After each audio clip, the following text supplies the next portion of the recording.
Blood doesn't wash out easily. Not from your hands, not from your mind. I learned that in Italy, 1944, 23 years old, fresh out of nursing school, thinking I was prepared to save lives, thinking war would be noble, thinking I could make a difference. I made a difference, I suppose, just not the kind they show in the movies. My name is Lieutenant Sarah Mackenzie, born in Boston, 1921, Irish Catholic family.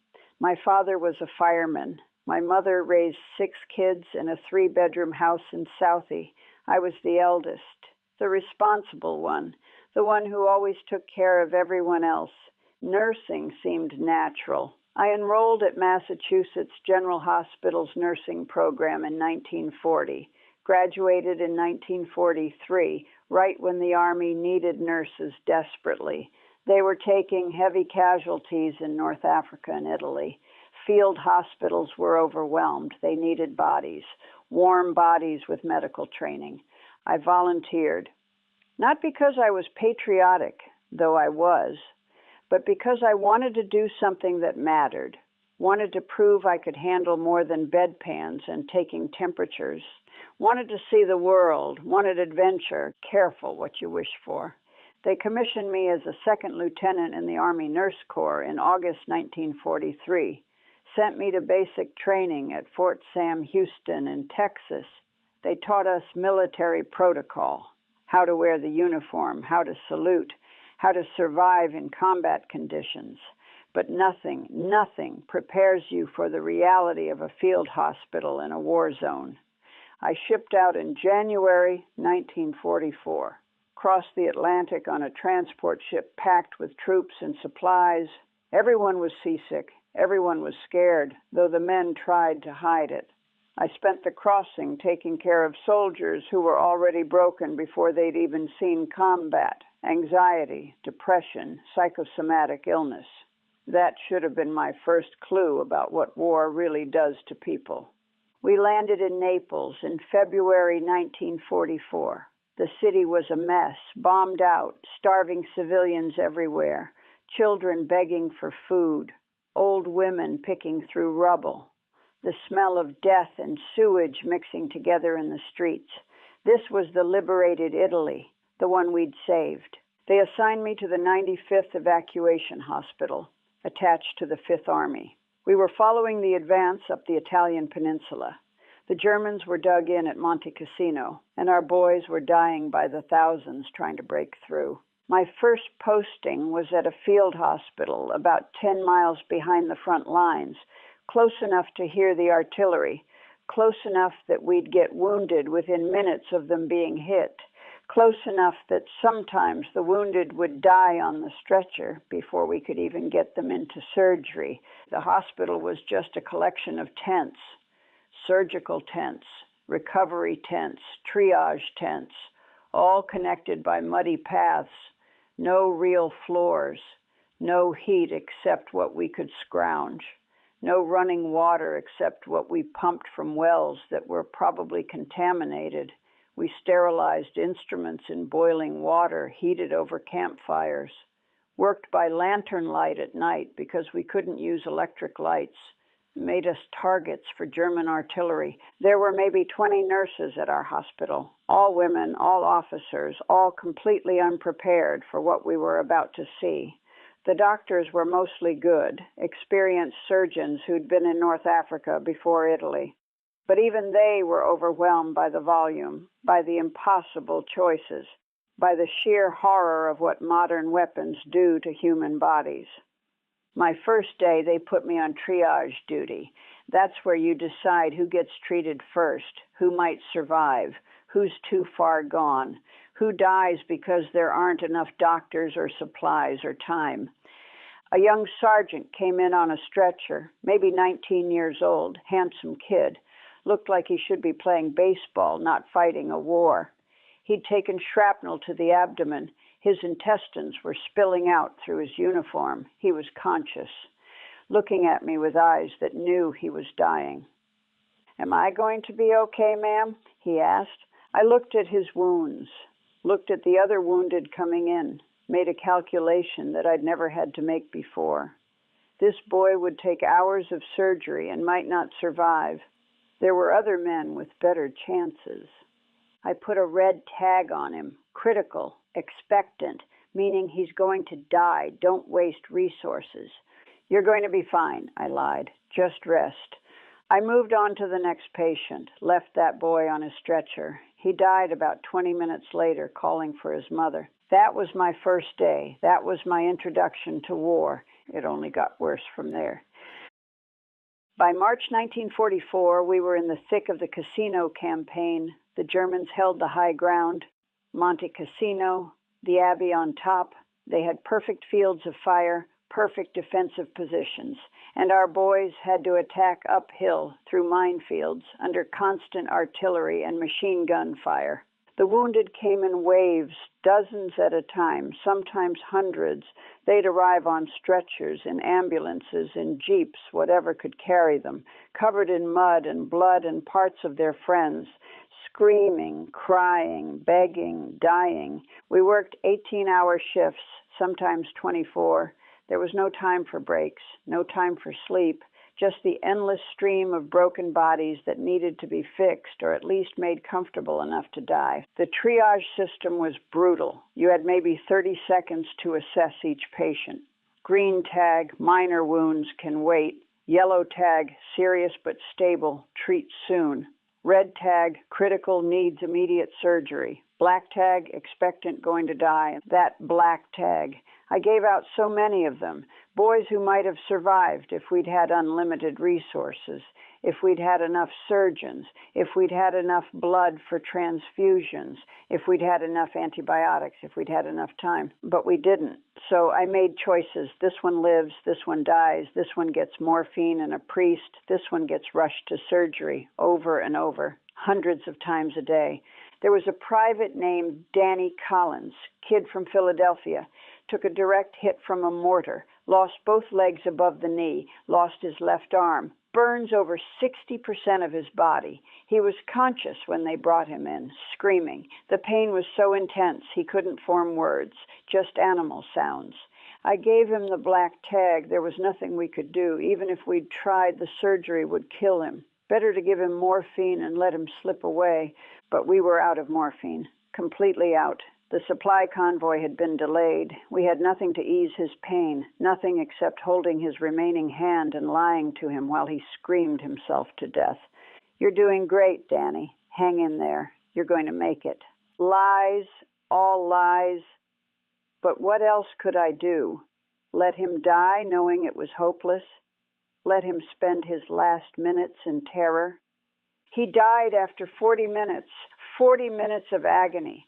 I can still hear his screams, still feel his hand squeezing mine so hard he broke one of my fingers, still see his eyes conscious and aware until the very end, knowing he was dying and there was nothing anyone could do. The surgical tent was a nightmare. 4 tables running simultaneously, blood everywhere. The smell of ether and rot and fear. Doctors working by lantern light, hands moving fast, trying to save what could be saved. I assisted in surgeries, held retractors, handed instruments, counted sponges to make sure none got left inside, watched surgeons perform amputations with hand saws because we didn't have the proper equipment, watched them dig shrapnel out of bodies, watched them sew up wounds that would get infected and kill the patient a week later. There was no anesthesia shortage at first, but by late March, we were rationing it. Men would go into surgery conscious. We'd give them a leather strap to bite on, hold them down while the surgeons cut. Their screams would echo through the camp. I held down a lieutenant while they amputated his arm. No anesthesia. He was thrashing, fighting, begging us to stop. I had to press my weight on his chest while 2 orderlies held his legs. He looked at me with such betrayal, like I was torturing him instead of trying to save his life. Please, he kept saying, please stop, please. But we couldn't stop. The arm was gangrenous. If we didn't take it, he'd die. So we held him down and cut through muscle and bone while he screamed. And when it was over, when his arm was gone and the stump was sewn up, he looked at me with such hatred. "You did this," he said. "You did this to me." Maybe he was right. The nights were the worst. After the surgeries, after the triage, when the immediate crisis was over and you had time to think, time to remember, time to count how many boys died on your watch. We'd sit outside the tents, the nurses sharing cigarettes we'd scrounged from the wounded. Nobody talked. What was there to say? We'd all seen the same things, all made the same choices, all carried the same weight. One of the nurses, Betty from Ohio, she broke in April, just started screaming and couldn't stop. They had to sedate her, shipped her back to Naples, then back to the States. Shell shock, though they didn't call it that for nurses, just said she couldn't handle it. None of us could handle it. We just didn't have the luxury of breaking down. By May, we'd pushed past Cassino. The Germans retreated. We advanced, and the hospital moved with the army. New location, same hell, different mud, same blood. Summer 1944. We were pushing toward Rome. The casualties kept coming, but now we were dealing with something worse than combat wounds. Disease. Italy in summer is hot. The sanitation was non-existent. Clean water was scarce. The soldiers were living in filth, eating contaminated rations, drinking from streams that had corpses in them. Dysentery swept through the ranks. Malaria, typhus, infections that turned minor wounds into death sentences. We lost more men to disease than to bullets some weeks. They'd come in with fever, delirium, uncontrollable diarrhea, dehydration. We'd pump them full of fluids, give them what medicine we had, and watch them waste away.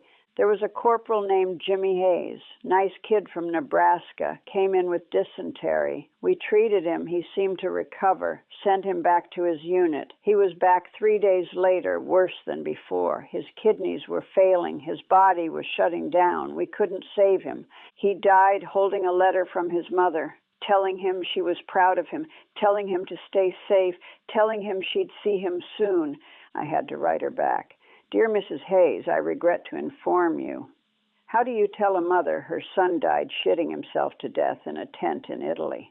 How do you make that sound noble? The burn cases were the worst. We were using flamethrowers now, and the Germans were using them too. Men would come in with third-degree burns over their entire bodies, skin melted off, eyes burned out, still conscious, still screaming. There's no treating burns like that, not in a field hospital, not with our resources. We'd wrap them in saline-soaked bandages, give them morphine, pray they'd die quickly. Most did. Some didn't. Some lingered for days, infections setting in, flesh rotting while they were still alive. I remember one soldier. I never learned his name. He'd been hit with a flamethrower. Burns over 90% of his body. His face was gone. Just raw meat where features used to be. He couldn't talk, couldn't see, could only make sounds that might have been words once. He lived for 6 days. 6 days of agony we couldn't stop. We kept him sedated as much as possible, but we were rationing morphine again. He'd wake up, realize where he was, what had happened to him, and the sounds he'd make. They weren't human anymore. When he finally died, I felt relief, not sadness, just relief that he was free, that we didn't have to watch him suffer anymore. That's what war does to you, makes you grateful for death. The psychological cases were increasing too. Shell shock, combat fatigue, battle neurosis, whatever you wanted to call it. Men who just broken. Some couldn't stop shaking. Some couldn't talk. Some would stare at nothing for hours. Some would wake up screaming. Some would try to hurt themselves. We weren't equipped to handle it. We were nurses, not psychiatrists. But the men kept coming, kept breaking, and we had to do something. There was a captain, experienced officer, had been through North Africa, who came in catatonic, wouldn't move, wouldn't speak, wouldn't eat, just sat there, staring, tears running down his face. We tried everything, couldn't reach him. He was gone, trapped somewhere in his own head where the war couldn't end. They sent him to the rear. I never found out what happened to him. Probably spent the rest of his life in a hospital somewhere, still staring at nothing. By June, we'd taken Rome. Victory. Celebration. The brass made speeches about liberation, about bringing freedom to Italy, about winning the war. From the field hospital, it didn't look like victory. It looked like more wounded, more dying, more impossible choices, just in a different location with a different backdrop. And we still had the Gothic line ahead of us. The Germans' next defensive position, more mountains, more fortifications, more men who'd come through our tents with pieces missing. I'd been in Italy for 4 months. It felt like 40 years. I'd seen more death than I'd thought existed in the world, had made more life or death decisions than any 23-year-old should have to make, had stopped crying, stopped feeling, just worked, just survived, just moved from one patient to the next, trying to stop the bleeding, trying to save what could be saved, trying not to think about what it all meant. Betty had been the first nurse to break. She wouldn't be the last. Fall 1944. We were in the Apennine Mountains now. The Germans had retreated to the Gothic line, and the casualties started coming in worse than ever. Mountain warfare is brutal. The terrain itself kills as many men as the enemy. Falls, exposure, altitude sickness. Men would slip on wet rocks, tumble down mountain sides, arrive at our hospital with broken bones, internal bleeding, traumatic injuries from impact. And the combat was savage, close quarters fighting, hand to hand, machine gun nests in caves, artillery from elevated positions. Every foot of ground cost blood. We were exhausted, all of us. 6 months of nonstop work, 18-hour days, no leave, no break, just the endless cycle of wounded and dying. Some nurses started making mistakes, giving wrong dosages, missing symptoms, falling asleep during surgeries. I watched a nurse, good nurse, experienced, accidentally give a patient 10 times the normal morphine dose. He died within minutes. She realized what she'd done and just shut down, sat in the corner of the tent staring at her hands, whispering, "I killed him," over and over. They sent her home. Another one broken, another one who couldn't carry the weight anymore. I was starting to understand why the supply situation got worse. We were at the end of a long supply line. Everything had to be trucked up mountain roads that the Germans were shelling. Convoys would get hit, supplies would be destroyed.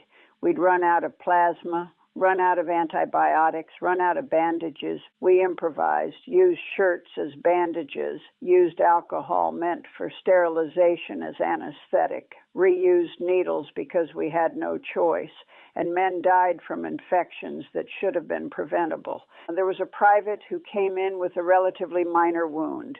Bullet through the leg, missed the bone, missed the artery. Should have been easy. We cleaned it, bandaged it, gave him what antibiotics we had left. The wound got infected. We had nothing to treat it with. Watched the infection spread up his leg into his bloodstream. Sepsis set in. He developed a fever, started hallucinating, called for his wife, called for his kids. He died from a wound that would have been nothing if we'd had proper supplies. Died because we were rationing antibiotics.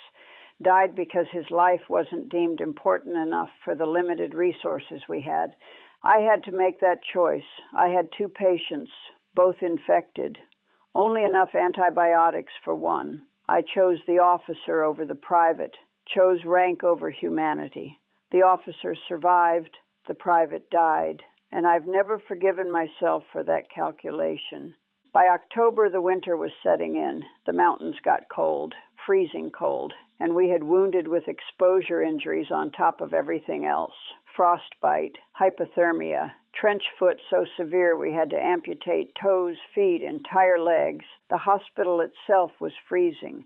We had no heat. We'd huddle around small fires between shifts, trying to warm up enough to keep working. My hands would go numb. I'd have to blow on them to warm them up enough to handle instruments. Couldn't feel the needles when I was suturing. Just had to hope I was doing it right. One night a soldier came in, both hands frozen, black with frostbite, dead tissue. We had to amputate both hands at the wrist. He was 22 years old, a pianist before the war, came from a family of musicians. When he woke up from surgery and saw the stumps, he started sobbing, not crying, sobbing, deep broken sounds that came from somewhere primal. What am I going to do? He kept asking. What am I going to do now? I didn't have an answer. What do you tell someone whose entire future just got cut off? What comfort is there? The relationships between the staff started breaking down. The stress was too much. Nurses snapping at each other. Doctors losing their tempers. Everyone at the edge of collapse.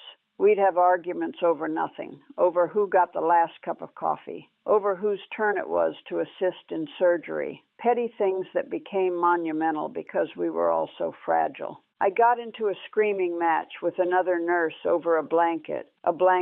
We were both crying and yelling over who needed it more. The head nurse had to separate us like we were children. Later, we both apologized, both understood. We weren't really fighting about the blanket. We were fighting against the weight of everything we'd seen, everything we couldn't control, everything that was breaking us piece by piece. By November, I'd been in Italy for 9 months. I barely recognized myself. I'd lost maybe 20 pounds, hadn't had a full night's sleep in weeks.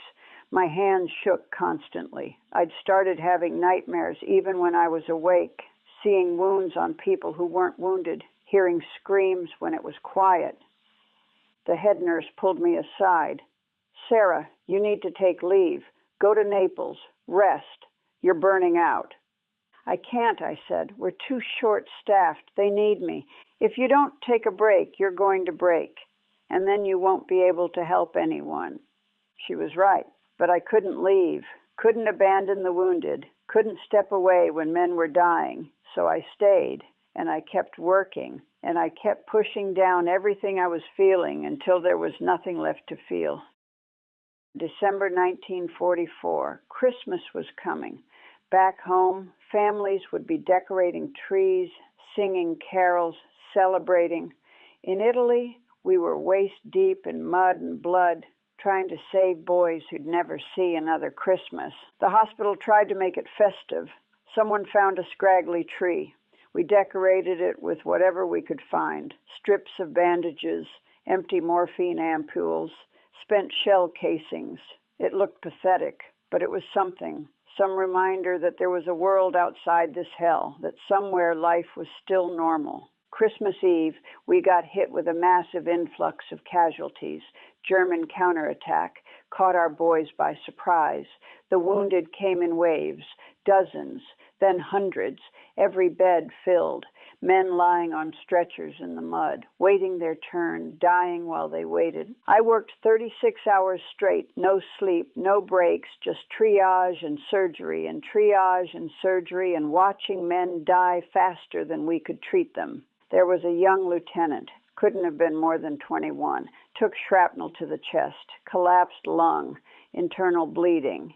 He needed surgery immediately, but all 4 surgical tables were occupied. He'd have to wait. I sat with him, held his hand, tried to keep him calm while he drowned in his own blood. Am I dying? He asked. I should have lied, should have told him he'd be fine, but I was too tired, too broken, too empty. Yes, I said. I'm sorry. Yes. He nodded, accepted it. Will you stay with me? I don't want to die alone. I'll stay. So I sat there in the mud, in the freezing cold, holding this boy's hand while he died. It took about 20 minutes. He tried to say something at the end, couldn't get the words out, just looked at me with eyes that were already somewhere else. Then he was gone. I closed his eyes, stood up, moved to the next patient, didn't cry, couldn't cry, had run out of tears months ago, just kept working, just kept going through the motions, just kept pretending I was still human. That was my Christmas Eve. Christmas Day, something in me broke. A soldier came in, bad wound, stomach, and I just froze. Couldn't move, couldn't think, couldn't function. I stood there staring at him, my mind completely blank, while he bled on the table. Another nurse pushed me aside, took over, saved him. I walked outside the tent and collapsed in the mud. Sat there in the rain, shaking, unable to stop. The head nurse found me. "Sarah, Sarah, look at me." I looked at her but couldn't speak, couldn't form words. My brain had just stopped, shut down, given up. "You're done," she said gently. "I'm putting you on medical leave. Effective immediately." "No," I managed to say. "I can't." "You can't help anyone like this. You need rest, real rest. That's an order." They sent me to a hospital in Naples, not for the wounded, for the staff who'd broken. There were dozens of us, nurses, doctors, medics, all of us damaged in ways that didn't show on the outside. I spent 2 weeks there. They gave me sedatives so I could sleep without nightmares, gave me regular meals, let me bathe, let me wear clean clothes, tried to put me back together. It didn't work. You can't fix broken that deep. Can't undo 9 months of horror with 2 weeks of rest. Can't erase the faces of all the men I couldn't save. Can't unhear their screams. Can't unfeel their hands gripping mine as they died. The doctor who treated me was kind. "Lieutenant Mackenzie, you've been through extraordinary trauma. It's natural to have these reactions. Give yourself time." But I didn't have time. The war was still going on. Men were still dying. And despite everything, despite being broken, I felt guilty for not being there. Guilty for resting while others suffered. Guilty for breaking when I should have been stronger. They sent me back in January 1945, different hospital, further from the front, lighter duty. They thought it would be easier. It wasn't easier. It was just different. More amputations, more infections, more boys dying slowly instead of quickly. But something fundamental had changed in me. I'd lost the ability to care, not because I didn't want to, but because I'd used up whatever capacity for empathy I'd had. I'd become mechanical, efficient, cold, did my job perfectly, saved who I could save, let the others die. Felt nothing. The other nurses noticed. "Sarah, are you okay?" they'd ask. "I'm fine," I'd say. And I was fine, functionally fine, could do my job, could make decisions, could handle the blood and the screaming and the death. I just couldn't feel anything about it anymore. Maybe that was better. Maybe that was the only way to survive. The war in Europe ended in May 1945. Germany surrendered. Everyone celebrated. I felt nothing. Just relief that it was over, that I could stop. They sent me home in June 1945, gave me an honorable discharge, gave me medals, Bronze Star, Presidential Unit Citation, ribbons for campaigns I could barely remember, thanked me for my service. I came home to Boston. My parents threw a party. The neighborhood came out. Everyone wanted to hear stories about Italy, about saving lives, about being a hero nurse.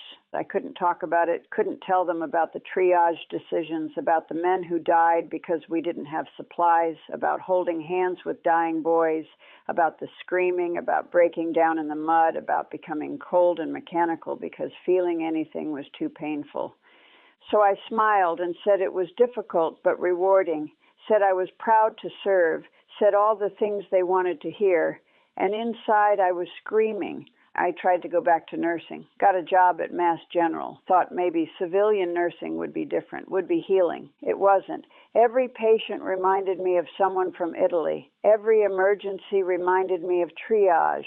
Every death brought back all the others. I'd be taking vitals on a patient and suddenly I'd see the lieutenant who bled out on Christmas Eve. I'd be in the operating room and hear the screams of the soldier whose arm we amputated without anesthesia. I lasted 3 months. Had a panic attack in the middle of a shift. Complete breakdown. Couldn't breathe. Couldn't think. They had to sedate me. Put me on medical leave. I never went back to nursing, couldn't. The profession I'd loved, that I'd been good at, that had defined me, it was ruined, contaminated with too much death, too much horror. I got married in 1947. Good man, patient. He tried to understand, but how could he? How could anyone who hadn't been there understand what it was like to play God every day, to decide who lives and who dies, to carry the weight of all those choices? We had children, 2 daughters. I tried to be a good mother, tried to be present, but there was always this distance, this wall I couldn't break through. My daughters would cry over scraped knees, and I'd have to suppress the urge to tell them it wasn't real pain. Real pain is having your intestines blown out. Real pain is burning alive. Real pain is drowning in your own blood while someone holds your hand and lies to you. I never told them about Italy, never told my husband the details. Just said it was hard, said I saw difficult things, said I preferred not to talk about it. They learned to stop asking. The nightmares never stopped. Every night I'm back in that surgical tent, back in the triage area, back sitting in the mud holding a dying boy's hand. Sometimes I'm the one on the table. Sometimes I'm the one dying. Sometimes I'm the one making the decision to let someone die. Always I wake up gasping, covered in sweat, feeling like I can't breathe. In 1952, I had a complete breakdown, clinical depression, couldn't get out of bed, couldn't function. They hospitalized me for 6 weeks. Electric shock therapy, medications, therapy, put me back together enough to function. But I was never whole again, never the person I was before Italy, that Sarah Mackenzie died in a field hospital in 1944. What came back was just a shell pretending to be her. I see other nurses sometimes from the war. We recognize each other, something in the eyes. We nod. Don't speak. What would we say? We all carry the same weight, all made the same impossible choices, all live with the same ghosts. Blood doesn't wash out. That's what I learned. Not from your hands. You can scrub your hands clean, but from your mind, from your soul. The blood stays. The screams stay. The faces of all the men you couldn't save, they stay forever. I'm 43 years old now, been home for 19 years, but I'm still in Italy, still in that tent, still making choices that haunt me, still hearing voices of dying boys calling for mothers who aren't there. They call us the greatest generation. Say we won the war, say we saved the world. Maybe we did. But the cost was higher than anyone acknowledges. We didn't just lose the men who died, we lost the people we were, lost our innocence, lost our ability to see the world as anything except broken. I thought nursing was about saving lives, about healing, about making people whole. In Italy, I learned it was about triage, about choosing, about making impossible decisions with incomplete information and living with the consequences forever. I saved hundreds of men, maybe thousands. Should be proud of that, should feel like it mattered. But all I can remember are the ones I couldn't save, the ones I gave black tags to, the ones who died calling for me to help while I moved on to the next patient. There's no redemption in that, no peace, just the weight of carrying it all. Every decision, every death, every moment I wasn't enough. My daughters ask me sometimes if I'm proud of my service, if I'd do it again. I don't know how to answer. Proud? I did my duty, saved who I could save, served my country. But pride requires some sense that it was worth it, that the sacrifice meant something, and I can't find that meaning. Can't see past all the blood to whatever victory we supposedly won. Would I do it again? Never. I'd tell that 23-year-old girl to stay home, to find another way to serve, to avoid the field hospitals where young boys bleed out in your arms, to avoid the choices that destroy you, to avoid learning that blood doesn't wash out. But I didn't have that choice. None of us did. We were needed. So we went, and we did what we had to do, and we carried it home. And we're still carrying it 19 years later, probably until the day we die. That's what war does. It doesn't just kill the ones who don't come back. It kills everyone. Some just take longer to die.